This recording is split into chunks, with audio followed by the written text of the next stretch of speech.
morning, good afternoon, good evening everyone. This is Infinite Minds covering how to remove your engine from your Honda CRF 450 from 2004. Here I'm securing the engine, the frame, to my stand.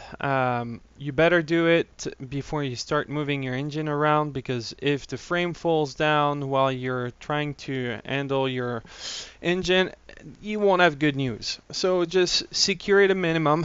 It will save you a lot of money and a lot of hassle. So while securing it,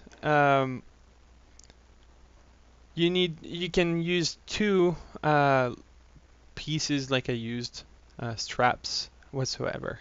That will do the job. Right now we're gonna remove the engine bolt from the frame. So it is a 14 millimeter on both sides. I'm using my impact gun to remove it. It's way easier and way faster. When you remove your parts, remember to put everything as they come out. It will be saving you time, and it will prevent from losing parts. Yep, I made it full. So I still have to remove the little part that is still on my frame. I removed it on the other side though. So I'll remove it here. You need a 10 millimeter socket for this one.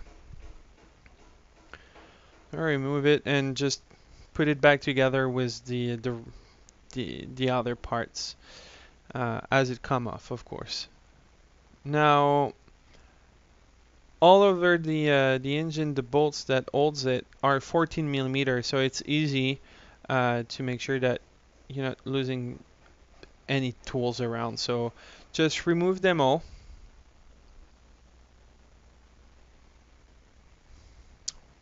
When you're done removing this one, put back the bolts on the rod.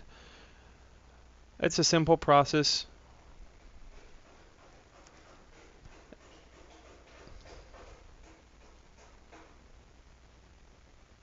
And the last one, which is holding the engine, you'll see the engine should be moving in the frame right now. Done. It just moved. That's it. So 3 main bolts. I'm not talking about the one on the swing arm that holds the engine to. So knock it off, knock it over, it will come out. Put back your washer and your bolt in place. Make sure that you remember where it's coming from. Now I'm gonna grab the engine from the lowest part and I'm gonna try to bring it toward me. So by doing so, it will allow me to make a little turn. See, I'm tweaking a bit the engine. If you have your valve cover off, you have more space to work on, a little bit more space.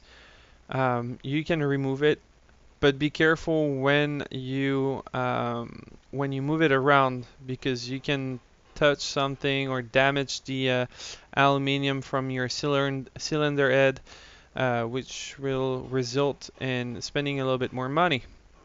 A lot of money, actually. The head is quite expensive.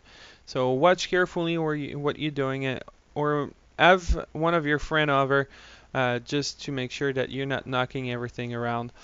So right now, tweaking the engine in a way that I can take it off. So yes, I'm on my own. It's doable. It's not complicated. It's just patience. So now that I see that I have an opening there on this side, because it goes pretty much only on the other side, the side where I'm standing at, it's the only way you can remove it. So then you tilt it, hold it while you tilt it. One hand on the inside of the frame and one hand outside of the frame, so you go gradually, and you can, if you have a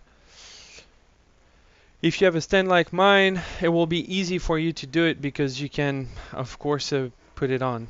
Thanks a lot for watching this video so far, and stay tuned for upcoming video.